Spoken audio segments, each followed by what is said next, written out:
S Alam গ্রুপের সাইফুল আলমের বিরুদ্ধে মানি লন্ডারিং আইনে অনুসন্ধান শুরু করেছে সিআইডি।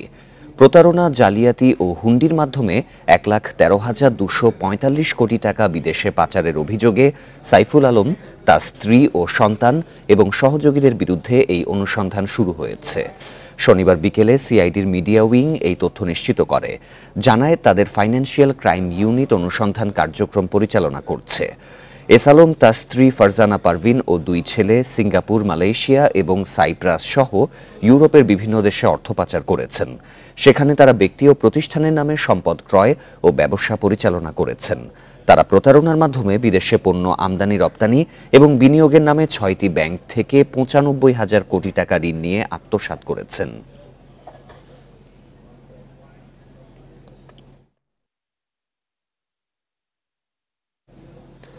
রূপপুর পারমাণবিক বিদ্যুৎ কেন্দ্র নির্মাণে শেখ পরিবারের দুর্নীতির অভিযোগ উড়িয়ে দেওয়ার সুযোগ নেই। রাশিয়ার যে প্রতিষ্ঠানের সঙ্গে এই কাজের চুক্তি, দুর্নীতির সূচকে তাদের অবস্থান আছে বলে জানিয়েছেন টিআইবির নির্বাহী পরিচালক ডক্টর ইফতেখারুজ্জামান। সকালে রাজধানীর এফডিসিতে এক অনুষ্ঠানে কথা জানান তিনি। পাশাপাশি রূপপুর পারমাণবিক বিদ্যুৎ কেন্দ্র নিয়ে দুর্নীতির অভিযোগ তদন্ত করে দেখতে বর্তমান সরকারের প্রতি আহ্বান জানান তিনি।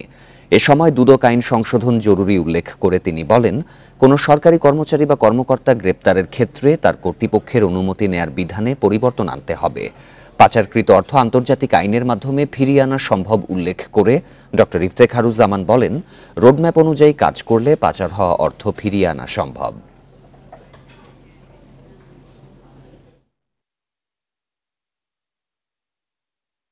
এটা বাংলাদেশের ইতিহাসের সবচেয়ে বড় প্রকল্প। এখানে দুর্নীতির সম্ভাবনা কোন অবস্থায় নাকচ করা যায় না। আর এই কারণে নাকচ করা যায় না যে রাশিয়ান যে কোম্পানির সাথে, যে প্রতিষ্ঠানের সাথে এই চুক্তিটা হয়েছে, যারা এই কাজটা করছেন, তাদের বৈশ্বিক মানদণ্ডে তাদের কিন্তু ট্র্যাক রেকর্ড দুর্নীতিবাজ হিসেবে মোটামুটিভাবে সুপরিচিত শব্দটা যদিও। নির্বাচনী ব্যবস্থা সংস্কার, দ্রুত নির্বাচন, আওয়ামী লীগের নিবন্ধন বাতিল সহ বেশ কিছু প্রস্তাব তুলে ধরেছে রাজনৈতিক দলগুলো। অন্তর্বর্তী সরকারের প্রধান উপদেষ্টা ডক্টর মোহাম্মদ ইউনূসের সঙ্গে বৈঠকে দলগুলোর নেতারা এসব প্রস্তাব দেন। রাষ্ট্রীয় অতিথি ভবন যমুনায় বেলা ৩টা থেকে চলছে বৈঠক। শুরুতেই অংশ নেয় 7টি ইসলামিক দল। এগুলো হলো হেফাজতে ইসলামের অন্তর্ভুক্ত খেলাফত মজলিস, নেজামে ইসলাম, বাংলাদেশ খেলাফত আন্দোলন ও ইসলামী আন্দোলন। নির্বাচনী ব্যবস্থা সংস্কার সহ বেশ কয়েকটি প্রস্তাব তুলে ধরেন তারা। পরে বৈঠকে পরিচ্ছন্ন বাংলাদেশ গঠনে আওয়ামী লীগের নিবন্ধন বাতিল, দ্রুত নির্বাচনের দাবি সহ ৮৩টি প্রস্তাব দেয় এলডিপি। এছাড়া ১২ দফা প্রস্তাব তুলে ধরেন ১২ দলীয় জোট নেতারা। বিদ্যমান সংবিধান সংস্কার করে গণতান্ত্রিক রাষ্ট্র ব্যবস্থা প্রতিষ্ঠা সহ ৮ দফা প্রস্তাব দেয় বাংলাদেশ সমাজতান্ত্রিক দল। দুর্নীতিতে জড়িত রাজনীতিকরা যেন আর নির্বাচনে অংশ নিতে না পারে, সেই ব্যবস্থা নেওয়ার প্রস্তাব জানায় দলটি। রাত ৮টা পর্যন্ত রাজনৈতিক দলগুলোর সাথে টানা চলবে এই মতবিনিময় সভা। সরকারের প্রধানকে আমরা বলেছি, এই ৮৩টি যে প্রস্তাব সুপারিশ আমরা দিয়েছি,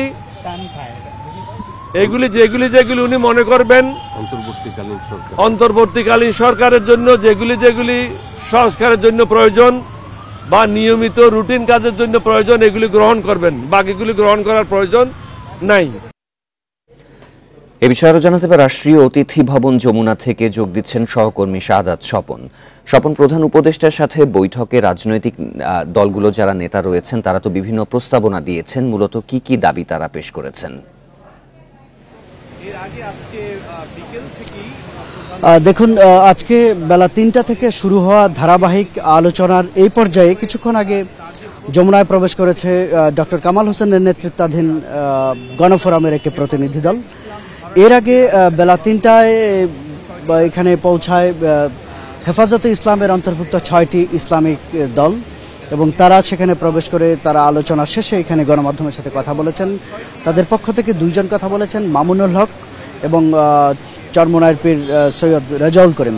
তারা যেটি বলেছেন, তারা মূলত নির্বাচনী ব্যবস্থার আমূল সংস্কারের জন্য, ঢেলে সাজানোর জন্য তারা কিছু সুনির্দিষ্ট প্রস্তাব দিয়েছেন। এর পাশাপাশি প্রশাসন সহ অন্যান্য যেসব খাত আছে রাষ্ট্রের গুরুত্বপূর্ণ, সেসব খাতেও সংস্কারের জন্য তারা প্রস্তাব রেখেছেন। এবং তারা যেটি বলেছেন যে আসন্ন নির্বাচন, যে নির্বাচনের জন্য মূলত এই অন্তর্বর্তী সরকার, সেই নির্বাচনের আগে যে কাঙ্ক্ষিত সংস্কার সেটি যেন তারা দ্রুততম সময়ে করেন এবং যৌক্তিক সময়ে করেন, এবং যৌক্তিক সময়ে তাদের সংস্কারের পরে যেন তারা নির্বাচনের বিষয়ে তাদের অগ্রগতির দিকে এগিয়ে যান। অর্থাৎ এখানে যেন অনাকাঙ্ক্ষিতভাবে অনেক দীর্ঘ সময় না নেওয়া হয় এরকম তারা প্রস্তাব রেখেছিলেন এবং এতে ইতিবাচক সাড়া দিয়েছেন প্রধান উপদেষ্টা। তিনি বলেছেন যে তারা যৌক্তিক সংস্কারের পরেই নির্বাচনের দিকে যাবেন, তারা অনাকাঙ্ক্ষিত রকম দীর্ঘ সময়ে এই সরকার তারা চালাতে চান না। পাশাপাশি তারা রাজনৈতিক দলগুলোর সহযোগিতা চেয়েছেন। এরপরে এখান থেকে কথা বলে এলডিপির প্রধান কর্নেল অলি আহমেদ তিনিও কথা বলেছেন এবং তিনি যেটি বলেছেন যে তারা তাদের যে 93টি প্রস্তাব তারা রেখেছেন ধাপে ধাপে, সেই প্রস্তাবগুলি তারা মনে করেন যে প্রস্তাবগুলি যদি অনুসরণ করা হয় তাহলে রাষ্ট্রের যে কাঙ্ক্ষিত সংস্কার সেটি সম্ভব হবে এবং একটি পরিচ্ছন্ন বাংলাদেশ এবং গঠন করা সম্ভব হবে। এর পাশাপাশি তারা দাবি করেছেন যে আওয়ামী লীগের নিবন্ধন বাতিলের দাবিটি এলডিপির পক্ষ থেকে করা হচ্ছে, অন্য কোনো দলের পক্ষ থেকে অবশ্য এই বিষয়টি এত জোর দিয়ে দাবি করা হয়নি। পাশাপাশি এখানে সমাজতান্ত্রিক দল জাসদের পক্ষ থেকে, জাসদের একটি অংশ এটি শরীফ নুরুল আম্বিয়ার নেতৃত্বাধীন, তারাও সেখানে আলোচনা করেছেন এবং তাদের পক্ষ থেকে তারা যেটি বলেছেন যে দুর্নীতিবাদ যেসব রাজনীতিবিদ আছে তাদেরকে আইনের আওতায় এনে তাদের বিচার নিশ্চিত করার জন্য এবং যারা দুর্নীতি করেছেন রাজনীতিতে থেকে তারা যেন আর নির্বাচনে আসতে না পারেন সে বিষয়টি নিশ্চিতেরও তারা দাবি জানিয়েছেন। তো বৈঠক এখনো চলমান, রাত 8টার পরে হয়তো পরবর্তীতে আরো তথ্য জানা যাবে, আপনার মাধ্যমে আমরা তা দর্শকদের জানাবো। সুষ্ঠু নির্বাচনের জন্য বর্তমান সরকারকে বিএনপি পর্যাপ্ত সময় দেবে বলে জানিয়েছেন দলটির মহাসচিব মির্জা ফখরুল ইসলাম আলমগীর। এ নিয়ে নেতাদের অযথা বক্তব্য না দেওয়ার আহ্বান তার।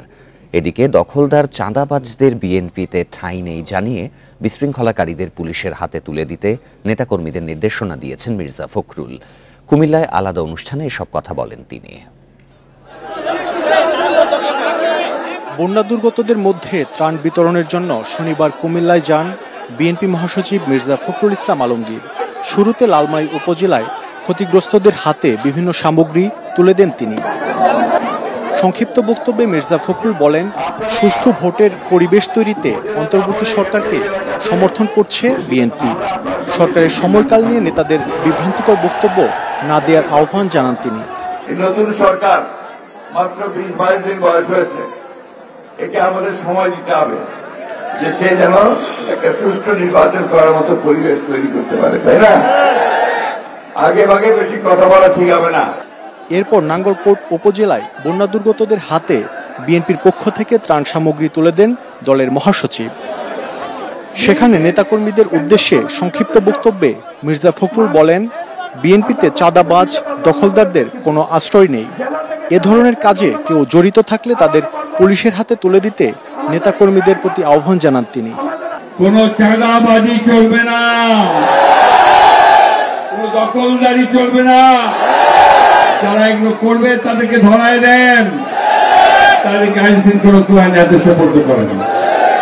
এরাই আমাদের দলকে নষ্ট করতে চায়। এরপর কুমিল্লার সোয়াগঞ্জ সহ কয়েকটি এলাকায় বিএনপির পক্ষ থেকে ত্রাণ বিতরণ করেন তিনি। বন্যা শুরুর পর থেকে বিভিন্ন জেলাতে ত্রাণ কার্যক্রম শুরু করেছে বিএনপি। তার অংশ হিসেবে কুমিল্লার বিভিন্ন এলাকাতে ত্রাণ বিতরণ করেছেন বিএনপি মহাসচিব মির্জা ফখরুল ইসলাম আলমগীর। এসব কর্মসূচিতে আসা নেতাকর্মীরা জানান, বন্যা সহ যে কোনো দুর্যোগে আক্রান্তদের পাশে থাকবেন তারা। মাহমুদ শরীফ, ইন্ডিপেন্ডেন্ট নিউজ, কুমিল্লা। ভ্যানে মরদেহ স্তূপে একটি ভিডিও সামাজিক যোগাযোগ মাধ্যমে ছড়িয়ে পড়েছে। ভ্যানে মরদেহ তোলার ভিডিওটি আশুলিয়া থানা সংলগ্ন এলাকার। ফ্যাক্ট চেক প্রতিষ্ঠান রিউমার স্ক্যানার বিষয়টি নিশ্চিত করেছে। 5ই আগস্ট বৈষম্য বিরোধী ছাত্র আন্দোলন চলাকালে ঘাতকের গুলিতে অকালে ঝরে পড়ে এসব তরুণ তাজা প্রাণ। ভ্যানে তোলা হচ্ছে একের পর এক মরদেহ, যা একটি ব্যানার দিয়ে ঢেকে ফেলা হয়। এ সময় সেখানে দেখা যায় ঢাকা জেলা উত্তর ডিবি পুলিশের পরিদর্শক আরাফাত সহ আরো কয়েকজন পুলিশকে। চাঞ্চল্যকর এই ভিডিওটি সম্প্রতি ছড়িয়ে পড়ে সামাজিক যোগাযোগ মাধ্যমে। গা শিউরে ওঠা হৃদয় বিদারক এই ঘটনাটি কোথায় কবে ঘটেছে তা নিয়ে প্রশ্ন উঠেছে জনমনে। ইন্ডিপেন্ডেন্ট টিভিকে পাঠানো মেইলে ফ্যাক্ট চেক প্রতিষ্ঠান রিউমার স্ক্যানার জানায়, ঘটনাটি গত 5 আগস্টের আশুলিয়া থানা সংলগ্ন এলাকার ধামসোনা ইউনিয়নের 7 নম্বর ওয়ার্ডের মেম্বার পদপ্রার্থী আবুল হোসেন ভুইয়ার একটি পোস্টারের সূত্র ধরে ঘটনার সত্যতা নিশ্চিত করে তারা।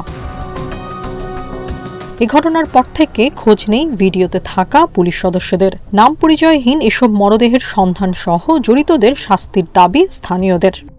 যেভাবে লাশগুলা দেখলাম, আসলে এটা আসলে দেশে কাম্য না। আমরা এটা দৃষ্টান্ত শাস্তি দাবি করছি। বিচারটা এমন হওয়া উচিত যাতে এটা দেখে ভবিষ্যতে যে কোনো সরকারি আসবে সেই সরকার জানি এরকম করার সাহস আর দুঃসাহস জানি না পায়।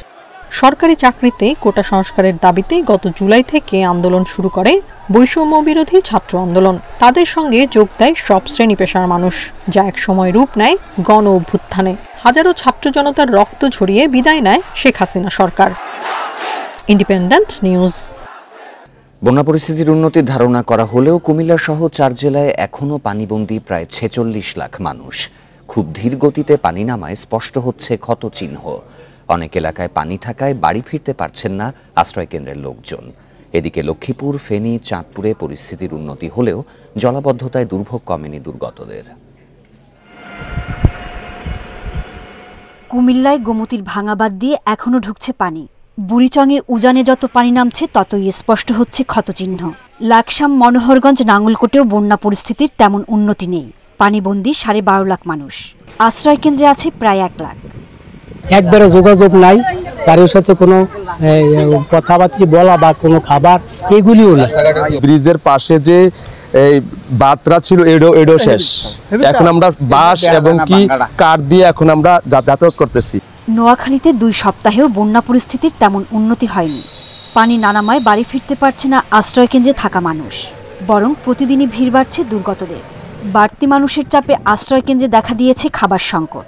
যখন কম ছিল তখন খাওয়া দাওয়া ঠিকমতো ছিল, আর এখন মানুষ বাড়ার কারণে স্কুল কর্তৃপক্ষ দেখা গেছে ঠিকমতো খাওয়া দাওয়া ওইভাবে হয় না। লক্ষ্মীপুরে বন্যা পরিস্থিতির কিছুটা উন্নতি হয়েছে। সেখানে নতুন করে আশ্রয়কেন্দ্রে যাচ্ছে না কেউ, তবে দেখা দিয়েছে বিশুদ্ধ পানি ও খাবার সংকট। ফেনীর সব উপজেলায় বন্যার উন্নতি হলেও অনেক জায়গায় এখনো জলাবদ্ধতা রয়েছে। পানিবন্দী অন্তত 2 লাখ। ঘরবাড়ি, জমি হারিয়ে নিঃস্ব দুর্গতরা সাহায্যের অপেক্ষায়। আমার সবগুলা প্রজেক্টের মানে একটা মাছও নাই, সবগুলো একদম আমি নিঃস্ব হয়ে গেছি আর কি। 3টা পুকুরের মাছ, তারপরে আপনার আমার গোয়ালঘরের 3টা গাবি সবই হারাইছি। চাঁদপুরে আশ্রয়কেন্দ্র থেকে বাড়ি ফিরতে শুরু করেছে লোকজন।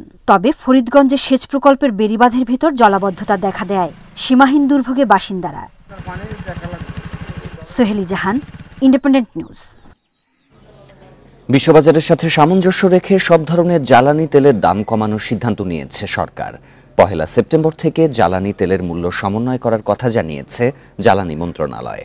সকালে এক সংবাদ বিজ্ঞপ্তিতে মন্ত্রণালয় জানিয়েছে, মধ্যরাত থেকে ভোক্তা পর্যায়ে প্রতি লিটার ডিজেল ও কেরোসিন বিক্রি হবে 105 টাকা 50 পয়সায়।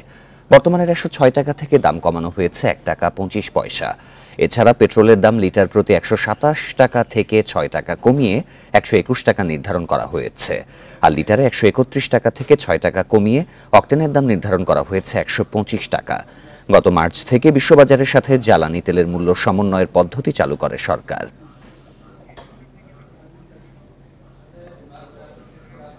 এই ছিল সংবাদ সন্ধ্যায়। আমন্ত্রণ পরের আয়োজনে।